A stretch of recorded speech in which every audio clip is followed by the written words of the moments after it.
So today we have with us Amanda Drazkowski, who is the Assistant Director at Eureka Kids. Welcome, Amanda. Thank you for having me. As the Assistant Director there, can you tell us what that job is and what you do on a daily basis? Yes, so I work at a childcare center where we serve children ages 6 weeks through, we say kindergarten, so about 5 or 6 years old, just depending when their birthday falls. We have classrooms for infants, toddlers, and preschoolers.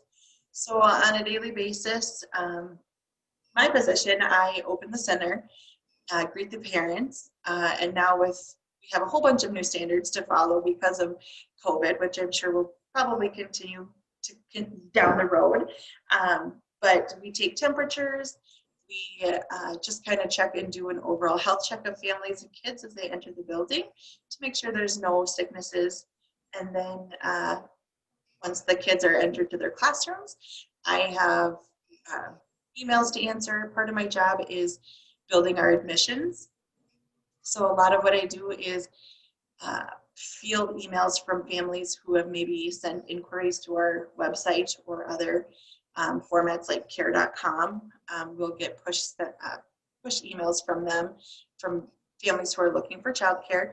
So I field those emails and just let them know about our program, what kind of tuition we have for each age group, and then for parents who are interested, we always have to figure out if we have room. Our center is licensed for, I want to say 90 children, and so at full capacity, we have to make sure that we have openings available in the specific classrooms that they're looking for. So part of my job also entails monitoring the enrollment to see that we have how many students we have within the center. Along with that, I'm also filling in classrooms for teachers when there are absences or if they need breaks. I help teachers with their planning of lesson plans. I aid the director with entering like payments from families, a whole array of office jobs as well as classroom jobs is kind of what my position as an assistant director entails. I'm glad you talked about the number of kids because I was going to ask that. So with full capacity, how much staff do you have and oversee? With full capacity, we would have approximately, I have to do a number check in my head quick,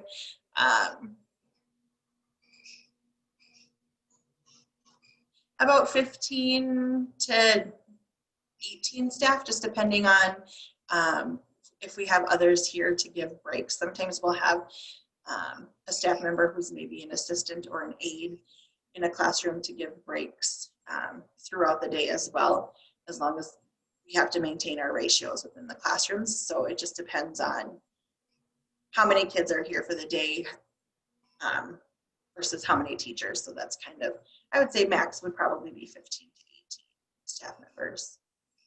And you said ratio, kids per adult. Could you describe that for us? Because I'm not sure high schoolers would really understand what we're talking about. Yeah, sure. So within all childcare settings, whether it's a center or even a home base, if that's something that you are interested in as well, the state of Minnesota requires certain ratios to be followed of how many children to adults are in the classroom or even in your home.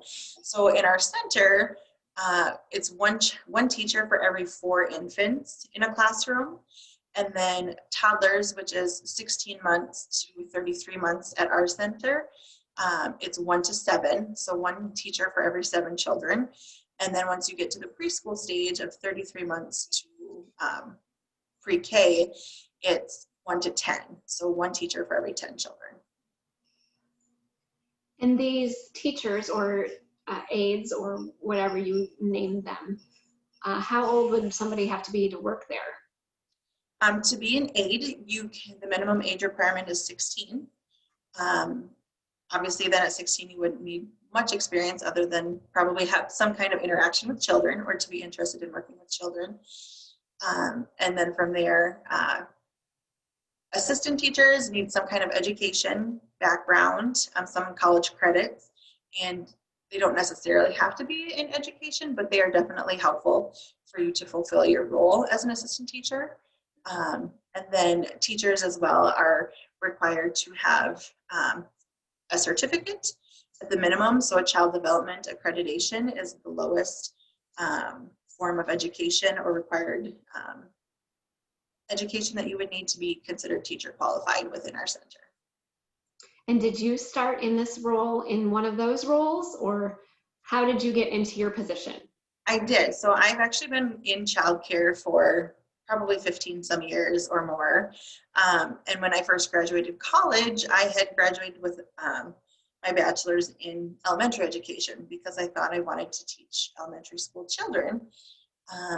But before I had obtained my teaching license, I started working in an early childhood center, another preschool in Rochester. And I had never even considered the idea of early childhood as a career before. And so that was kind of when I had my aha moment that I really enjoyed preschool. And I really loved working with the younger kids. I felt there was more, that I could do more in the preschool than I could in the elementary schools. Like I could help mold and plant seeds in the children to love learning. And so that was really where I started, was as an assistant teacher way back in the beginning. And then when I started here at Eureka, I did start as a teacher. And I've only been here for just over a year now, but I started as a teacher here in the infant classroom. And then after a few months, I moved, our assistant director had left her position. And so I had applied, and that was how I ended up where I am now. So. And you talked about some certifications for teachers and yourself having education. Are we talking 2-year degrees, 4-year degrees? Be specific if you could on what that looks like. Sure. So just for teacher requirements, in most childcare centers, an associate's degree, I can't remember the credit amount, but an associate's degree for sure is required, or a CDA, like I said, a child development accreditation. So you have to have a certain number of credits for those classes, and then to get your associate's degree to be considered lead teacher qualified. I personally, like I said, started off interested in elementary education, so I did get my bachelor's degree from Winona State University because that's what I thought I wanted to do. And then I realized that early childhood was where my passion lied, and my bachelor's degree also worked for the positions that I've had within childcare centers and preschool settings. So. What would you describe as a benefit of your position? You said you've been in it 15 some years. Why do you stay? I just really love working with children and their families, and I think moving into an assistant director position where I'm at now was really was what I've wanted to do for quite some time. I like having that chance to work across all age groups. I get to have a little bit of time spent in the infant room, rocking babies and feeding bottles. I get to have some time with toddlers, getting to run and play with them as they're learning new things. And then I also get to spend time in the preschool room where the kids are developing questions and figuring things out, more than I can sometimes, just depending on what the topic is. So I really like the opportunity to get to work in all of the classroom age groups. And then getting to form those relationships with the parents as well. I'm one of the main people who communicate with the parents who are already enrolled within the center. So I really just love getting to know the families, building those relationships that kind of help keep them coming back or keep them wanting to have their child in our care here. Aside from the great work our teachers are doing, I think it also, who they meet when they come through that front door also makes a difference. And I like knowing that I'm the one that they get to see. So you talked about building that relationship. And when we look at a student who wants to do this, or any person really, what kind of skills would you say are needed? Like I said, you talked about relationship building and being that front person that makes them feel comfortable. What else do you envision a person might need to do this career? I think just being someone who was able to talk with others easily, get along well with different variety of people. I've worked in centers with the majority of our clients their parents are doctors. And I've worked in preschool settings with Head Start, where a lot of your children are below the poverty line. So parents are struggling and there's trauma in their lives. So I think just being able to understand that there's all different kinds of people, and they all are there for their child to get quality education and quality care, and to be able to understand that and work with those people, no matter what background they have. I think that's really important. Perfect. If I were 15 going on 16, what classes in high school would be good or give me a good starting point to work into this field and decide if that's the career I wanted? Do you have any in mind? I wasn't sure what kind of classes are still available in high schools because they're a lot different than when I was there, but some sort of child development course, public speaking for sure, just so you have those skills to be able to talk to other people. And depending on what role within childcare you want to pursue, math classes are important too, especially if you decide that someday you want to have your own in-home daycare. You need to know the book side of those classes as well. So math classes, plus math is fun for kids, and they don't even know that they learn math. So I think it's really fun as a teacher that when you can sneak math skills into learning or play, because they're playing already and they don't know that they're learning at the same time. So I would definitely say math classes and public speaking. Perfect. Would there be any colleges that you would suggest that have really good programs for students to look into if they were wanting to get a degree? I know RCTC has a really good child development program there, and I think they partner with Winona State, which is where I went. So as my alma mater, I know that they have a really great education program as well. So those two are local, so it's kind of nice, and help save money too, since you don't have to go so far away. Right. And I'm glad you talked about money. If a 16-year-old were to start on site, could you give us a ballpark of what they might start making as an entry level, and then maybe what a teacher might make, if you could, like I said, give us a ballpark? Sure, yeah. As an aide, you're probably looking at about $10 an hour to start without any education background, and because of what you're able to do within that position. Mm-hmm.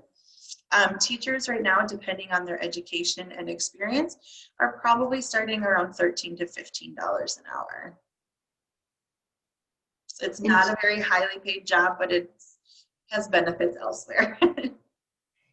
Yeah. And do you see a lot of turnover, or do you feel that the staff tend to stay because they do like what they're doing?